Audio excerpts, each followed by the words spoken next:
Bukavu. L'image même de la sérénité et du confort, le temps avait effacé les mauvais souvenirs, les cauchemars de la terreur politique sous le régime de Kachamura. Le Kivu avait repris peu à peu son souffle économique, la population européenne avait augmenté. Le vide des magasins s'était comblé peu à peu, mais la fragilité des gouvernements provinciaux devait engendrer ce que l'on appelle aujourd'hui la rébellion mouléliste. Cette fois, la menace est sérieuse. Les partisans de Pierre Moulélé se sont organisés. Le Kwilu n'était qu'une répétition générale. Au Kivu, si ce n'est pas encore la révolution, c'est un peu plus qu'une révolte. Point d'appui, Uvira, où les moulélistes ont créé la République populaire du Kivu. Nous sommes à la mi-juin. Les renforts en hommes et en matériel affluent. Entre Léo, Kamina et Kamembe, l'aérodrome de Bukavu, s'établit un véritable pont aérien. Le commandant en chef de l'armée nationale, le général Mobutu, est décidé. Il veut frapper fort. Les moulélistes ont gagné du terrain. Le prestige de l'ANC est loin d'être intact. Pour sa grande offensive sur Uvira, pour libérer la route et la plaine de la Ruzizi, le général Mobutu veut utiliser tous les moyens. Comme au Vietnam, des T-28 américains, chasseurs armés de roquettes et de mitrailleuses, sont prêts à harceler les convois moulélistes. Les pilotes de ces T-28 sont américains. Pour la plupart, ils ont combattu au Vietnam. Ils n'aiment guère la caméra, ni les journalistes.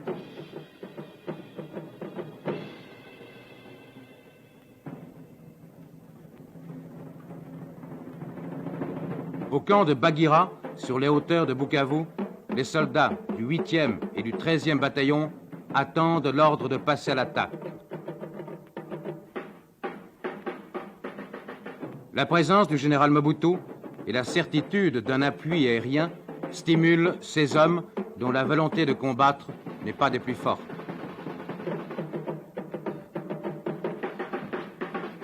Ils savent que la guérilla, la guerre de brousse, est une sale guerre, difficile à gagner et dont le prix est très élevé.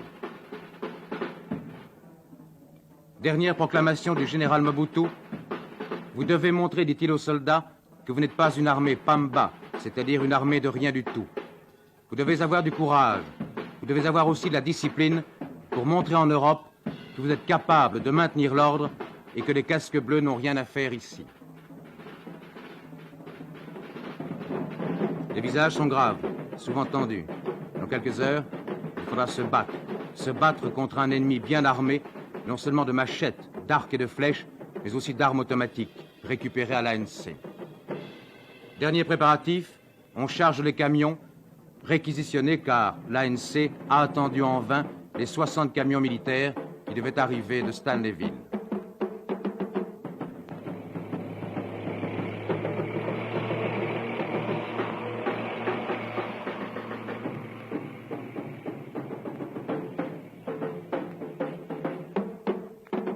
Bukavu-Uvira, l'objectif final, 128 km. 128 très longs kilomètres.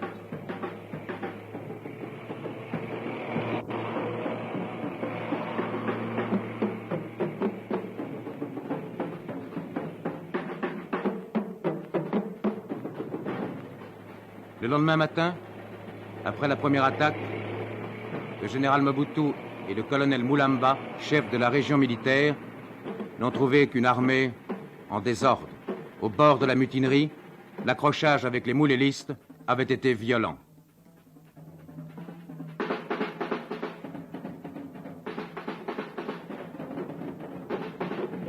Le récit fait par les soldats au général est rempli d'horreur.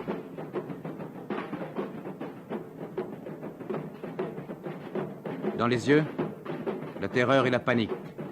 En quelques minutes, 40 soldats sont morts, blessés grièvement ou disparus.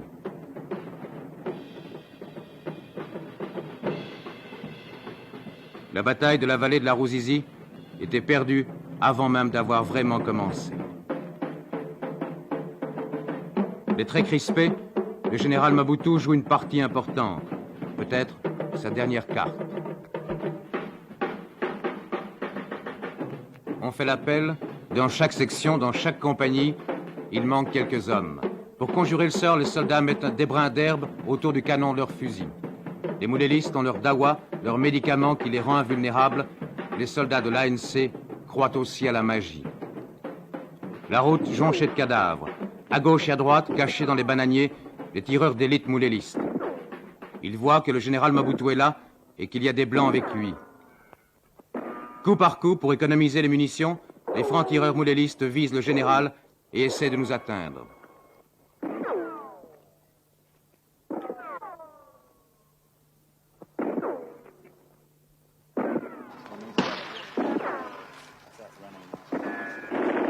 Sur la route, les jeunesses moulélistes avancent. En chantant, dansant, ivres de chanvre, drogués, ils crient sans cesse pour faire peur aux soldats.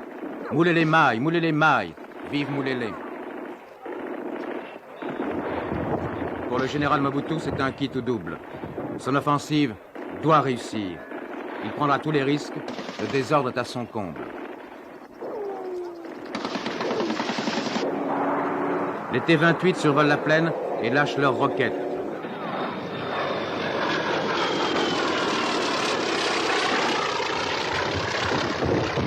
La bataille de la Ruzizi vient de commencer.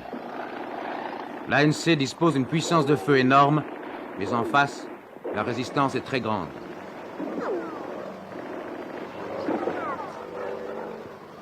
L'enjeu de la bataille, la plaine.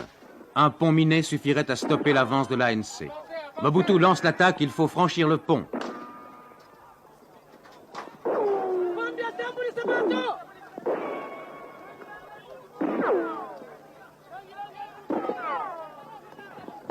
Les premiers cadavres moulélistes.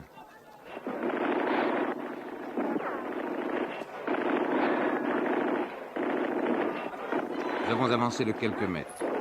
Ces cadavres, les voici, des gosses de 8 à 10 ans. Ils se sont jetés sous les balles des mitrailleuses pour couvrir les francs-tireurs, cachés dans la brousse. Ils avaient confectionné, vous l'avez vu, un semblant d'uniforme, quelques feuilles de bananier. On leur avait dit que les fusils des soldats ne lançaient que de l'eau et que même s'ils tombaient, ils revivraient le lendemain s'ils avaient vraiment la foi dans leur cause. Des morts pour un paradis déjà perdu. Ici, un jeune mouléliste avait fabriqué une petite musette dans laquelle il avait mis une provision de chanvre et de tabac. Il n'avait guère plus de 9 ans. La loi de la brousse est impitoyable pour les uns et pour les autres.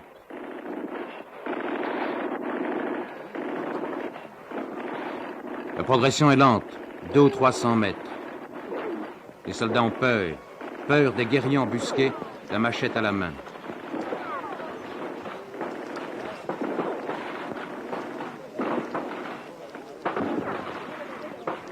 Un mot d'ordre aux moulélistes, récupérer les fusils et abattre les chefs.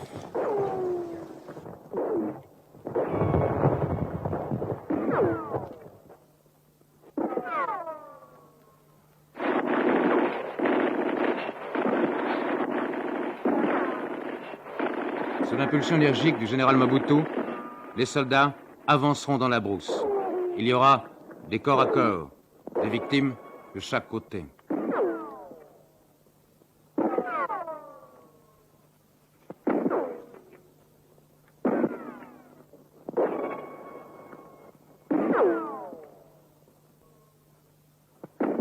Le combat va durer 4 heures. On récupère les équipements et quelques armes abandonnées par les soldats de la première vague d'assaut. Un seul fusil.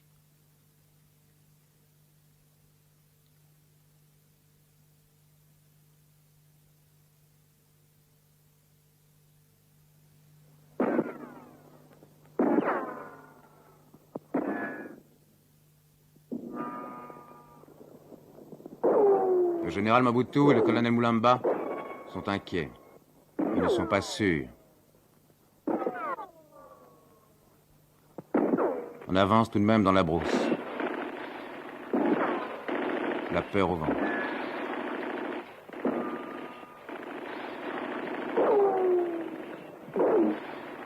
On achève les blessés. Dans les deux camps, la guerre en brousse est impitoyable. La peur engendre la peur. Le soir tombe sur le champ de bataille. Cette première journée aura coûté 100 morts des deux côtés.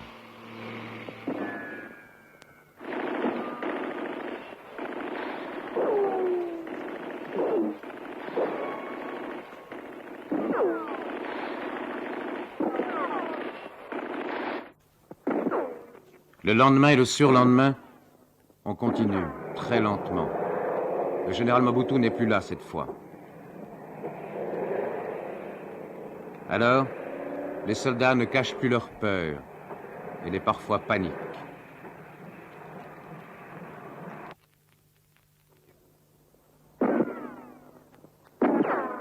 Ils progressent tout de même, mais les moulélistes tirent inlassablement, coup par coup, pour ne pas épuiser les munitions.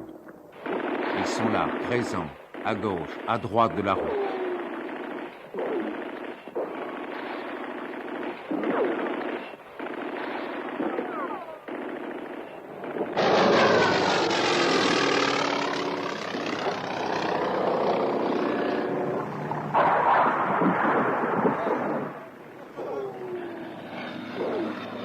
Dans la plaine, la mort rôde à chaque minute, à chaque tournant.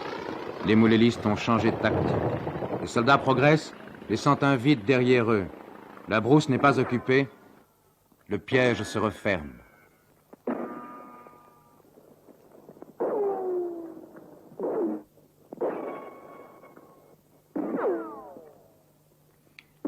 Les camions avancent en marche arrière pour des raisons que l'on devine.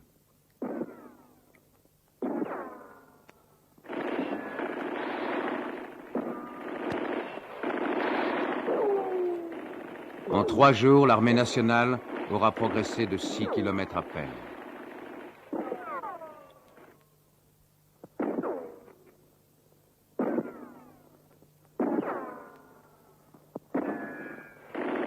Le premier village occupé, il n'en restera rien.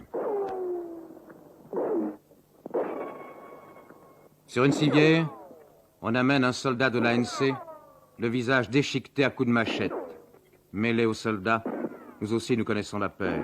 Il n'y a pas d'issue possible, nous attendons la contre-attaque mouléliste.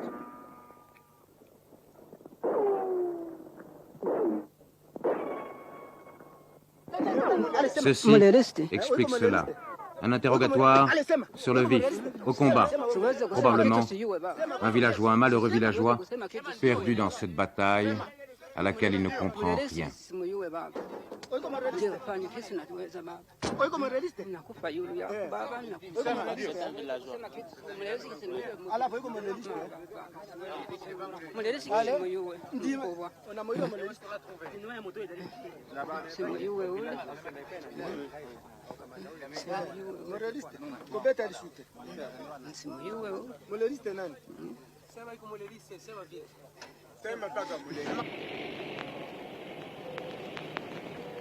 Les soldats sont de plus en plus prudents, inquiets. Les moulélistes résistent âprement. Nous sommes près de Camagnola, à 6 kilomètres de notre point de départ.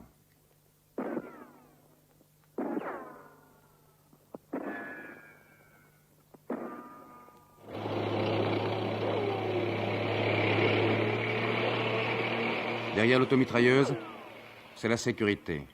Ailleurs, on ne sait pas.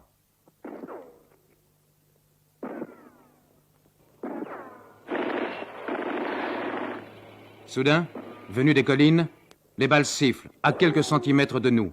On nous vise manifestement.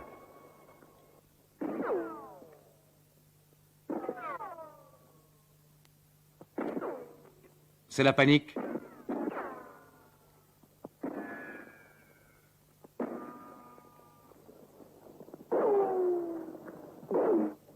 Ils se sauvent en camion. Un officier tentera de stopper cette fuite en vain. Ce sont les dernières images que nous ayons pu filmer avant de nous mettre à l'abri des balles dans un talus. C'était la débandade. Nous étions seuls sur la route. Il ne nous restait plus qu'à attendre les guerriers et leurs machettes. Il nous semblait que jamais nous ne pourrions vous montrer ce soir ces images. Ce jour-là, nous avons eu de la chance. La bataille de la Ruzizi n'est pas terminée, sauf pour ces prisonniers, vrais ou faux moulélistes. Siku ingiamo lakini walinikamata siku ya 5. Il est vraiment mouléliste? Non, oui, il dit qu'il est chose, il a participé dans les combats des Moulélistes, mais à fond, il n'était pas Mouléliste. Il était recruté la nuit du 13 au 14. Il était obligé de combattre Il contre était obligé l'ANC. de combattre contre l'ANC. Et nifasi kama balikuwa Moulélistes. Walinifuata. Balifasi balikukamatia. Walinikamatia Ruvungi, niko nawakimbia na kwenda ngambo ya Burundi. Il dit que lui était arrêté à Luvungi quand il voulait se réfugier vers le Burundi. Donc il s'est rencontré avec le groupe de Moulélistes qui l'ont obligé des choses. Et que veulent-ils les moulélistes? Est-ce qu'il le sait? Wamulisi wanapenda nini?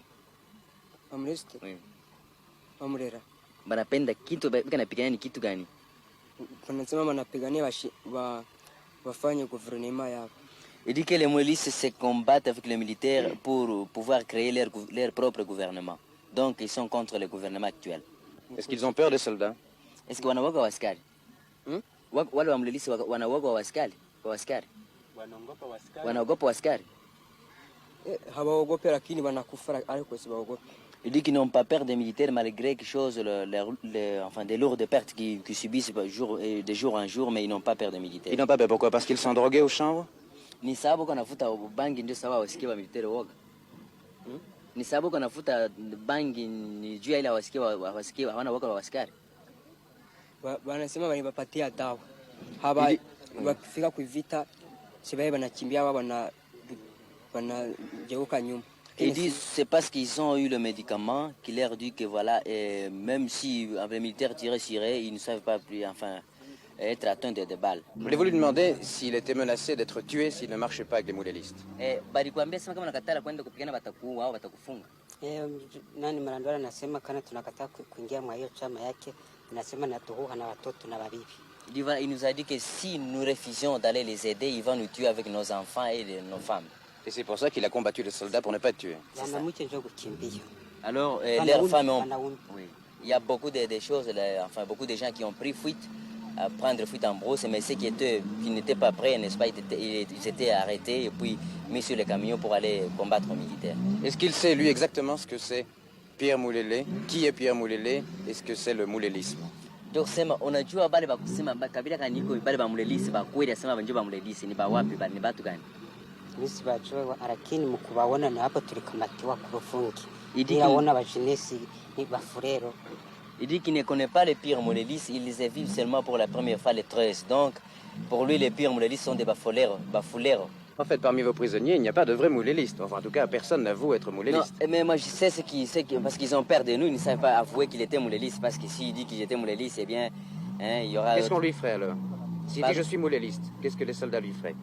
Comme il se trouve déjà, vous comprenez, le roi international, il est ramassé dans les combats et on ne sait plus le faire, on le garde comme un prisonnier. Non, on le garde comme un prisonnier, on le donne à manger, on le soigne bien. Oui, mais s'il avoue être mouléliste, est-ce qu'il passe devant les tribunaux ou bien on le fusille tout de suite? Non. S'il avoue qu'il était mouléliste, mais on ne sait pas le fusiller, vu qu'il se trouve déjà dans nos mains, on doit le passer devant la justice. Est-ce qu'il y a déjà des prisonniers qui ont avoué être moulélistes? Les prisonniers qui sont avoués être moulélistes, parce que moi je connais qu'ils ne veulent pas avouer, mais si on les ramasse par exemple dans l'action des combats, mais ce sont des moulélistes. À votre avis, est-ce qu'il y a de vrais moulélistes ici? Oui, je peux dire qu'il y a 3 ou 4 moulélistes. Même s'ils nient, il y en a. Même s'ils nient, mais je connais que tous nient qui ne sont pas moulélistes, mais même s'ils sont des Rwandais, du fait qu'on les avait recrutés, les met dans les rangs des moulélistes, ils sont combattus, ils sont des moulélistes. Bon. Est-ce qu'ils ont peur des soldats en général? Ici oui. Devant nous, ils ont peur de nous enfin. Bon. Est-ce qu'ils ont peur de parler? Ils ont peur de parler. Il y a même quelques-uns qui essaient de se faire fous pour ne pas être interrogés. Ah. Est-ce que vous avez eu beaucoup de prisonniers moulélistes? Mais c'est tout ce que nous avons ici. Bon, le restant est tué. Non, pas tué. Ah, au combat, je veux dire. Ah oui, au combat, évidemment. Quelques jours plus tard, nous retrouvons le général Mobutu à Léopoldville. Les nouvelles sont mauvaises. Albertville vient d'être occupé par les moulélistes. La situation est sérieuse. Écoutons le général Mobutu. Dans ma tâche de commandant en chef, j'ai toujours fait ce que je pouvais pour sauver la situation. Et la date du 30 juin, qui est devenue une date fatidique pour certains, surtout en Europe, est pour moi une date comme une autre. Ni plus ni moins. Ni plus ni moins. Malgré le départ des casques bleus. Malgré le départ de casques bleus, un exemple typique. Pendant mon absence, lorsque je me trouvais encore en Europe, il était fortement question que l'ONU aille donner un coup de main à nos troupes qui étaient en débandade, qui s'étaient mutinées toujours selon la presse étrangère, au Kivu. Lorsque je me suis rendu sur place, je crois que vous étiez là, et pour le moment, on ne parle plus de cette présence des Nations Unies, des troupes des Nations Unies, au Kivu. Donc ce sont les nôtres qui sont là. Il y avait un peu de découragement, de démoralisation un peu au début du côté des troupes, et pour le moment, le moral est au zénith. J'étais avec eux, je leur ai parlé, et ils ont vu que le général n'était pas seulement un chef qui restait dans son bureau pour donner des ordres. J'étais avec eux, vous avez suivi le petit incident, l'opération, où j'ai failli y laisser ma peau. Et ça sera toujours ainsi, tant que je serai à mon poste. On parle beaucoup de la présence d'étrangers, notamment de Chinois, parmi les moulélistes, dans les rangs moulélistes. Est-ce exact? C'est tout à fait exact. Et si vous le permettez, je vais vous lire un rapport que je viens de recevoir à l'instant. D'après un témoin venant d'Ouvira par Uzumbura le 16 juin, 2 civils vêtus à la mode chinoise et un Tchèque sont arrivés à Ouvira. Ils sont actuellement au QG des partisans à la Sucraf. Après leur arrivée à la Sucraf, les partisans ont commencé à organiser leur position défensive autour des bâtiments. C'est-à-dire, ces messieurs creusent déjà des tranchées. Le 17 juin dernier, donc avant-hier, 4 autres Chinois en civil sont arrivés à Uzumbura. On s'attend à ce qu'ils soient envoyés à Ouvira sous peu. Le 17 juin toujours, le Tchèque était en route pour faire sauter le pont de Luvungi, le même pont que les nôtres contrôlent. Lorsqu'il a vu que les troupes de l'ANC y étaient, il est retourné à la Sucraf. On s'attend à ce qu'il mine le pont de Luvungi dans les prochains jours. Tous les Européens de la Sucraf ont été évacués. Vous voyez d'ici, mon cher Raoul, que la situation devient de plus en plus sérieuse lorsque ces Tchèques et ces Chinois commencent à se mêler de nos petites affaires internes. Mais est-ce que ce n'est pas un peu dangereux tout de même pour votre offensive, pour votre opération militaire? Le fait qu'il y ait des techniciens capables de miner les ponts. Je sais.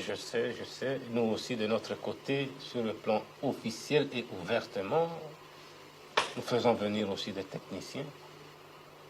Si les rebelles ont les leurs, et si sur le plan officiel et d'une manière ouverte, nous devons aussi avoir les nôtres. Donc, c'est de la bagarre. Et vous pensez à la victoire? Moi, j'ai toujours été optimiste. Parce que la cause qu'on défend est juste et on vaincra. Est-ce que ce n'est pas une terrible responsabilité pour un général, un jeune général, de tout de même se lancer à l'attaque contre des jeunes gens, de faire tuer des jeunes gens, comme vous dites? C'est un cas de conscience, je le sais, je ne me suis jamais...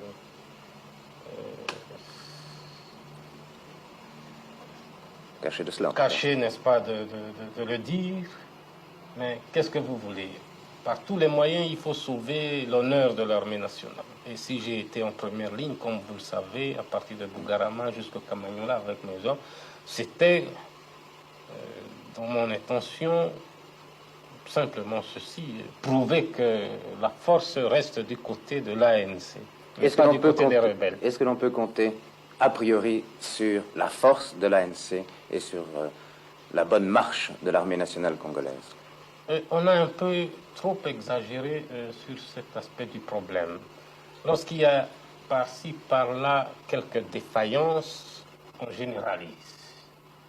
L'ANC s'est mutinée, l'ANC ne va pas faire grand-chose après le 30 juin parce qu'il y a eu des défaillances au nord Katanga ou bien dans un secteur bien déterminé. Mais l'ANC, c'est l'ensemble de l'armée, ce n'est pas une petite garnison avec une compagnie de gendarmes ou une compagnie d'un bataillon, c'est l'ensemble. Et on ne doit pas chaque fois exagérer, grossir, n'est-ce pas, les incidents en disant parfois que ça ne va pas avec l'ANC lorsqu'il s'agit d'une seule compagnie ou d'une seule section. Vous êtes content de votre armée nationale, général? Je suis content de cette armée parce que, d'abord, je me considère comme un chef vraiment aimé et écouté. Chaque fois qu'on me dit que ça ne va pas là-bas, j'y arrive Et à l'instant même où j'arrive, il n'y a plus rien. Mais on dit que vous êtes très optimiste, que c'est votre nature. Je suis de nature optimiste parce que je vois toujours la vie, n'est-ce pas? Je prends la vie du bon côté. Et en ce qui concerne mon armée, lorsque je dois me considérer comme un chef aimé et écouté par les troupes et les cadres, c'est déjà très important. L'exemple du Kivu est là. Vous l'avez vécu. Il n'y a pas donc de très graves problèmes pour vous. Les problèmes sont graves, il ne faut pas les minimiser. Mais il ne faut pas non plus se décourager ou se laisser faire. Le jour où nos dirigeants politiques se mettront d'accord pour faire de ce pays un grand pays, moi je crois sincèrement que je serai moi aussi en mesure de faire de l'armée nationale congolaise une armée vraiment digne de ce nom au cœur de l'Afrique.